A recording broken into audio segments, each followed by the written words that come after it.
ओम गुरुभ्यो नमः ओम गम गणपतये नमः ओम हुम हनुमते नमः ओम रम रामाय नमः ओम मातेश्वरी नमो नमः ओम मातापितृचरण कमलेभ्यो नमो नमः ओम शांति शांति शांति हरि ओम श्री गुरुभ्यो नमः। स्वागत है अध्यात्म गुरुकुल, ज्योतिष गुरुकुल, वास्तु गुरुकुल, स्वावलंबन गुरुकुल, पूजा पाठ कर्मकांड गुरुकुल, अभिनय गुरुकुल, राउत क्लाउडिसा समय आचार्य संजय। बात करते हैं मीन राशि, फरवरी का महीना 2025 मासिक राशिफल कैसा रहने वाला है। ये राशिफल जाने उससे पहले ग्रह गोचर स्थिति आपके घर में फरवरी का प्रारंभ में राहु और शुक्र का स्थिति, तृतीय स्थान में आपके लग्नेश गुरु बृहस्पति बकरी से मार्गी के और मंगल यहाँ चतुर्थ स्थान में और केतुदेव आपके सप्तम स्थान में, लाभ स्थान में सूर्य आपके द्वादश स्थान के और बुध भी आपके लाभ स्थान से द्वादश के और द्वादश स्थान में शनि अस्तगत अवस्था में।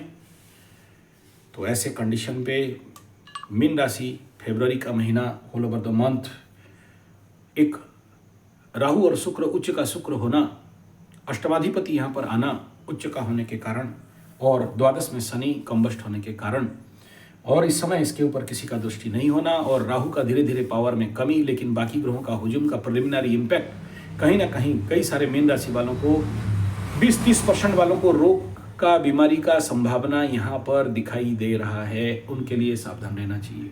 70% लोगों को बहुत कुछ होता हुए नहीं दिखाई दे रहा है। विगत 2.5 साल से जिन मीन राशि वालों का बहुत सारे नुकसान, व्यय, खर्चा, पीड़ा, टेंशन, तनाव, किसी का मान सम्मान कहानी, किसी का बीवी विवाह भगा भगी का प्रॉब्लम, किसी का लवरा लवरी धोखा धोखी का प्रॉब्लम, किसी का बिजनेस में बंद हो जाना, किसी का दुकान बंद हो जाना, किसी का नौकरी चला जाना, डिमोशन होना, या फिर कहीं ना कहीं किसी ना किसी कंडीशन पे आर्थिक नुकसान बहुत सारा होना और हॉस्पिटल के का खर्चा बढ़ना, ये जो कंडीशन आपका लगा हुआ था, यहाँ थोड़ा सा इस समय क्योंकि शनि 7.5 लगाया हुआ था, कंबस्ट कंडीशन पे जा रहा है, तो शनि 7.5 का इम्पैक्ट में जरूर कहीं ना कहीं से कमी तो दिखाई देगा। लेकिन इसी कंडीशन में 15-17 तारीख के बाद सूर्य द्वादश में फिर से रिएक्टिव करेंगे कंबस्टन शनि के ऊपर, और तो 12 जब एक्टिवेट रहता है इस प्रकार का कंडीशन में, तो खर्चा, यात्रा, समस्याएं और कहीं ना कहीं उग्रता, क्रोध बढ़ते हुए दिखाई दे रहा है। उधर चतुर्थ का मंगल भी इस समय क्रोध बढ़ाते हुए दिखाई दे रहा है, तो इस कंडीशन पे अपने क्रोध को कंट्रोल कर सकते हो तो बहुत अच्छा है। किसी किसी का खट्टी डकार, अम्ल पित्त, पेट में दर्द या फिर पैर के निचली स्थान में दर्द होने का संभावना यहाँ कुछ दिखाई दे रहा है मीन राशि वालों के लिए। बाकी सबके लिए हालत स्थिति स्वाभाविक और सामान्य रहते हुए मीन राशि का दिखाई दे रहा है। मीन राशि का शनि 7.5 का इस समय शनि क्योंकि डाउन हो जाएंगे तो कंबस्ट हो जाएंगे, तो अस्त हो जाएंगे, तो 7.5 का इम्पैक्ट में कहीं ना कहीं कमी दिख सकता है। और इस समय कुछ मीन राशि वालों को ऐसा भी लग सकता है कि शायद 7.5 खत्म हो गया, सब ठीक ठाक होने लगा है, लेकिन उसके बाद जब आपके घर में शनि जाके उदय होगा तो सडन कई सारे झटकाएं, कई सारे समस्याएं आपके समक्ष इंतजार कर सकते हैं। तो इसके लिए अभी से इस खुशफहमी में नहीं रहना चाहिए कि 7.5 में मेरा कुछ नहीं हुआ, सब अच्छा हो रहा है, अच्छा हो रहा है, क्योंकि आगे और 5 साल का बाकी है और शनि अस्त उदय का कंडीशन और सूर्य भी यहाँ पर आपके घर में घुस रहा है। और इस समय अष्टमाधिपति का यहाँ पर रहना मतलब समझ लेना चाहिए कि कहीं ना कहीं से रोग बाग बीमारी, और षष्ठाधिपति का गोचर भी हो रहा है, 6-8 के साथ आपका संपर्क बन रहा है, तो ऐसे कंडीशन पे हॉस्पिटल का खर्च, बीमारी का सम्यक सूचना यहाँ पर मिलता दिखाई दे रहा है। उसके बाद बात करते हैं आपका धन स्थान। मंगल अपने से तृतीय स्थान में और आपसे चतुर्थ स्थान पे गया है, तो कुछ मीन राशि वालों को जमीन जायदाद, घर द्वार, जमीन बाड़ी, गाड़ी का संभावना तो जरूर है, लेकिन इस समय वो स्थिति नहीं है जिस समय कि आप ये सब चीज़ में हाथ मारना चाहिए। थोड़ा सा सब्र करना मीन राशि के लिए इस समय बहुत जरूरी रहेगा। मीन राशि का बात करते हैं छोटा भाई बहन, मित्र बंधु, पड़ोसी, गुरु बृहस्पति यहाँ पर बैठ के सारा चीज़ संभाल रहे हैं, यानी सपोर्ट कहीं ना कहीं से मिल रहा है। लेकिन कुछ मीन राशि वाले बहुत अकेलेपन का भी महसूस कर रहे हैं, कुछ लोग सपोर्ट भी नहीं कर रहे हैं, अकेलेपन पे पड़े हुए हैं। छोटा भाई बहन, मित्र बंधु, पड़ोसी के द्वारा कुछ लोग पीड़ित हो रहे हैं, तो कुछ लोग फायदा भी पा रहे हैं। ये डिपेंड अपॉन योर कुंडली का कंडीशन को लेके मीन राशि का ये स्थिति फरवरी महीना में भी इस प्रकार का स्थिति दिखाई दे रहा है, कोई बहुत ज्यादा परिवर्तन नहीं। हाँ, इस समय मीन राशि वालों का लग्नाधिपति बकरी थे, बकरी मार्गी का इम्पैक्ट में आपके दिमाग में भी बहुत सारे ऐसे उल्टा बुद्धि, और इस समय मीन राशि को समझाना भी मुश्किल होगा, दोषारोप का भी वो आदत रहेगा थोड़ा सा। लेकिन यहाँ गुरु बृहस्पति जब बकरी मार्गी का इम्पैक्ट आएगा तो ये सारा मैटर आपका धीरे धीरे सुलझते और सबरते दिखाई देगा।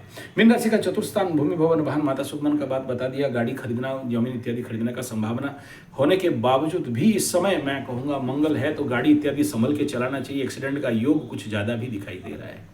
आपके भूमि भवन को लेके, जायदाद को लेके भाई भाई के साथ झगड़ा या उस प्रकार का कुछ स्थिति या कोई कोर्ट कचहरी माली मुकदमा का भी स्थिति यहाँ पर दर्ज हो रहा है। थोड़ा सा सावधान यहाँ पर रहना चाहिए, हल्का नहीं लेना चाहिए। इस समय मीन राशि का अगर हम लोग बात करते हैं, पंचम स्थान प्रेम प्यार, यहाँ राहु का दृष्टि पड़ा हुआ है संतान का स्थान पे, तो ऐसे कंडीशन पे यहाँ, और सूर्य का भी दृष्टि इस समय 15 तारीख तक रहेगा। तो उसके बाद यहाँ से थोड़ा सा हायर एक्टिव, क्रोध, प्रेम में बाधाएं, प्रेम में उग्रता, मन में विच्छेदात्मक भावनाएं और क्रूरता का भी यहाँ पर संभावना है। इस क्षेत्र में थोड़ा सा सोच समझ के बुद्धि विचार करना चाहिए, नहीं तो बहुत सारे रिलेशन खराब होने का भी संभावना यहाँ दिखाई दे रहा है। अपने रिलेशन को बचाने का पूरा कोशिश करें। सप्तम में यहाँ केतु भी पड़ा हुआ है, दाम्पत्य जीवन का घर में केतु, खेत छुड़ाए खेत, व्यवसाय के घर में कम, और आपके पार्टनरशिप के घर में केतु यहाँ पर नक्षत्र परिवर्तन कर लिया है, तो बहुत सारे लोगों को इस प्रकार का नेगेटिव इम्पैक्ट का भी संभावना दाम्पत्य जीवन में दिख सकता है। इसमें भी सावधान रहना चाहिए। भाग्य का साथ बात करें तो भाग्य के घर में मीन राशि का गुरु का दृष्टि है, इसलिए उतना ज्यादा चिंता का विषय यद्यपि नहीं है। पिता का स्वास्थ्य को लेकर मीन राशि वालों का, कुछ मीन राशि वाले इस समय धीरे धीरे प्रॉब्लम में पड़ सकते हैं। मुख्यतः मीन राशि पूर्व भाद्रपद नक्षत्र वालों का, मीन राशि का पिताओं का स्वास्थ्य को लेकर थोड़ा सा परेशानी और चिंता, या किसी का टाटा बाय बाय गुड बाय भी हो सकता है। इसके लिए भी सावधान होना चाहिए अगर बहुत उम्रदार हैं और बुढ़ापा में हैं या बीमार पड़े हैं तो। और उसके बाद आपका करियर का बात करते हैं तो करियर अधिपति, दशमाधिपति आपने से छठा में और आपसे तृतीय में, तो overload of work, displace work, स्थानांतर का योग, और कहीं ना कहीं बहुत ज़्यादा कंपटीशन चैलेंज के बाद नौकरी मिलने का संभावना, और कुछ लोगों का नौकरी जाते हुए भी दिख रहा है और कुछ लोगों को नौकरी मिलते हुए भी दिख रहा है। कुछ डिपेंड अपॉन योर कुंडली। और ऐसे कंडीशन पे डिमोशन और मेहनत करो आप, और अंडा खाए मालिक वाला कंडीशन, अंडा दे मुर्गी और खाए उसका मालिक का भी कंडीशन यहाँ पर कर्म क्षेत्र में कुछ लोगों का कंडीशन पे दिखाई दे रहा है। डिपेंड अपॉन द नक्षत्र फल और आपकी दशा अंतरदशा के ऊपर। बात करते हैं लाभ स्थान, लाभाधिपति, लाभ के घर में इस समय सूर्य चल रहे हैं, बुध यहाँ पर मुंह में क्रॉस ओवर करेंगे, तो लाभ का घर एक्टिवेट है, इसलिए long term investment, short term investment दोनों आपके लिए यहाँ सुइटेबल रहेगा।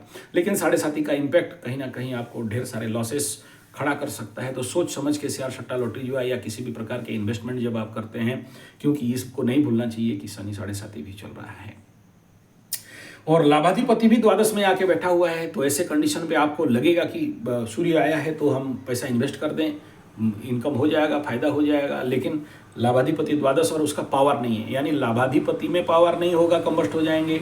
द्वादश में पावर नहीं रहेगा, कंबस्ट हो जाएंगे। द्वादश का घर 15 तारीख के बाद एक्टिवेट हो जाएगा, तो खर्चा का स्थिति, हॉस्पिटल का खर्च स्थिति, घूमना फिरना का स्थिति, विदेश स्थान का स्थिति, ये सब बढ़ जाएगा।